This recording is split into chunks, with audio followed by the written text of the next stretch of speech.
Le 14 mars, la Chambre de l'instruction de la Cour d'appel de Paris a confirmé sa décision de remettre en liberté sous contrôle judiciaire l'humoriste Pierre Palmade, toujours hospitalisé à Marie-Lannelle-Longue, Plessis-Robinson, allant à l'encontre de la demande du parquet de Melun qui voulait son placement en détention provisoire dans l'attente de son procès.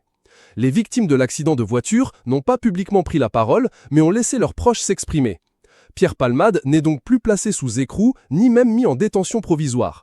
L'état de santé du comédien, âgé de 54 ans, a joué en sa faveur dans cette décision de la Cour d'appel de Paris.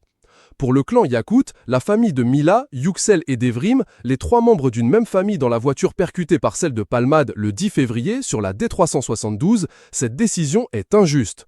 La décision qui a été prise ce matin, vraiment ça nous fait mal au cœur.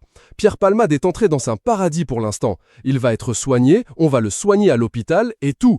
Il pourrait être soigné en prison, a fait savoir Yilmaz Yacoute, cousin de Yüksel, rapporte TF1 Info. C'est d'ailleurs ce qui avait un temps été envisagé par la justice en cas d'incarcération de Pierre Palmade, lui trouver une prison avec une unité médicalisée pour l'accueillir. L'humoriste aurait ainsi pu dormir en cellule à la prison de Fresnes, mais la justice en a décidé autrement.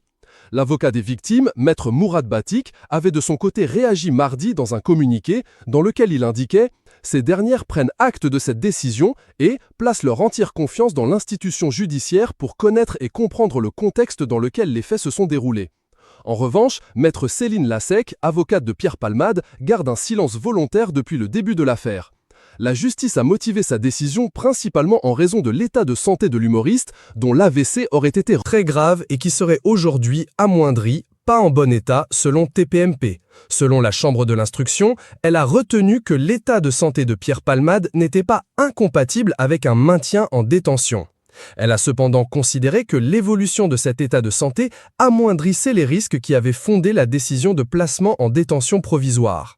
Dès lors, elle a confirmé le placement sous contrôle judiciaire de Pierre Palmade en ajoutant notamment une interdiction de quitter l'établissement hospitalier où il se trouve pris en charge, a indiqué le communiqué de presse du procureur général de Paris, Rémi Heitz.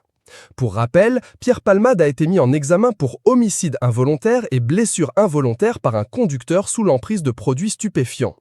Mila, la femme enceinte qui a perdu son bébé de presque 7 mois dans l'accident, dont l'autopsie a révélé qu'il était né viable et vivant, est sortie d'hôpital.